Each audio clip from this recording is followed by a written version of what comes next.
Okay, today is the first day of our conic section unit. We're going to talk about circles, but first we're going to talk about the different types of conic sections that we're going to study. Conic sections are formed by slicing the hourglass-shaped cones by a plane. So slicing a cone horizontally, we get a circle. Slicing a cone at a slant but not passing through the circular face is an ellipse. Slicing a cone at a slant passing through the circular face is a parabola, and a plane slicing both cones vertically is a hyperbola. Okay, a circle is a set of all points that are equidistant from a fixed point called the center. The distance between the center and any point on a circle is called the radius. So this is stuff that we've already studied and talked about. A circle formed by cutting slicing a cone parallel to the circular base or face. In standard form, HK represents the center and R is the radius. To keep in mind for later on, the equation of a circle is an addition with all the coefficients the same. So the center of a circle using this formula is H comma K, and the radius is R. Just like in other equations that we solved when we have a subtraction problem, it's x minus the h, and then the y minus the k. When we subtract a negative, we add. So this gives me the center. So this is x minus 3 squared plus y minus 7 squared equals 8 squared, which we would replace with 64 because that's what it would look like. So here we have x minus 8 squared plus y minus negative 5 squared equals 5 root 2 squared. So we would go and square this. If you do not remember how to do this, remember you can do this in your calculator, and this is 50. And then we have the next one is x minus 0, so that's just x squared, plus y minus negative 4, so that makes it addition, equals 9 squared, which is 81. So writing the equation of a circle given the center and the radius is just plugging it in and simplifying. So now we're going to write an equation, and when we think about x squared plus y squared equals r squared, when I solve for r, we would square root both sides and get r equals the square root of x squared plus y squared to solve for r, and that's what we're going to have to do here. So we're going to plug that in, thinking about what that standard form of the equation. This center is HK, and this is my x and my y. So first we're going to have to find the radius of this circle. So r is equal to negative 2 minus 1 squared plus negative 3 minus 4 squared.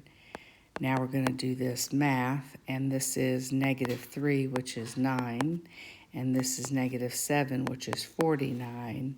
So my radius is the square root of 58. And now I'm going to plug this into my equation to write. So the equation of the circle is x minus the x-coordinate squared plus y minus the y-coordinate squared equals the radius, whoops, that's 58. And of course, the inverse of a square root is squaring, so this becomes x minus 1 squared plus y minus 4 squared equals 58, and that is the equation of our circle. Okay, where it says to write the equation of a tangent line to the circle x squared plus y squared equals 25 at the point 3, 4. Going back to your days of geometry, remember a tangent line touches the circle in one location and it's perpendicular to the radius. So I've got this radius that's at the 0.34, and so right now that slope is 4 over 3. So now I need to create a perpendicular slope. And remember, perpendicular would be change the sign and flip it over. So it would be negative 3 over 4. Okay, so now to write the equation, we're going to use that point slope formula, which is y minus the y coordinate equals our slope times x minus the x coordinate. So y minus the y coordinate 4 is equal to my slope of negative 3/4 times x minus the x coordinate. Now we just solve this equation, negative 3/4 x minus or plus 9/4. Now we're going to add 4 to both sides, which is 16 over 4, common denominator. So y equals 3/4 x plus 25/4. And that's how you would write an equation for a tangent line. Okay, here it's asking us to write the standard form of a circle and find the center and radius and then graph it.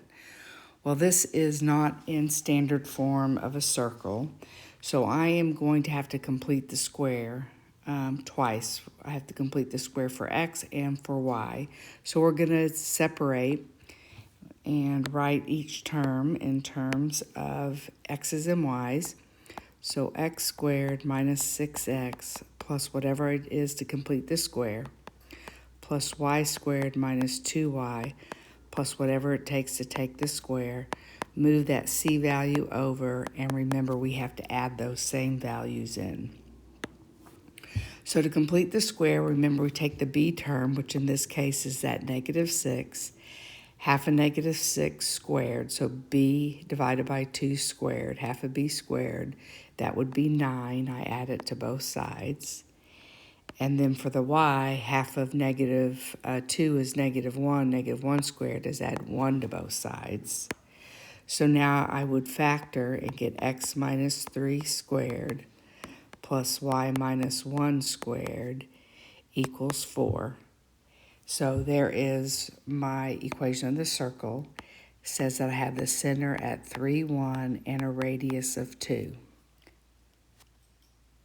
So there's 3, 1 and a radius of 2 means I go right 2, up 2, left 2, down 2, and there is my circle.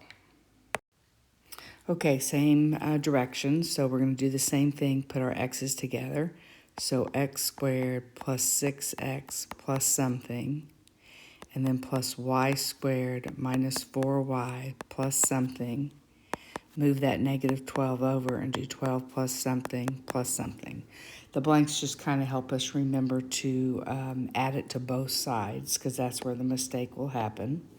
So half of 6 is 3, 3 squared is 9, add it to both sides. Half of 4 is 2, 2 squared is 4, add it to both sides. So now I get x plus 3 squared plus y minus 2 squared equals 25. So then my center is at negative 3, 2, and a radius of 5. There's my center. And then I count right 5, up 5, left 5, and down 5. And there is the graph of the circle.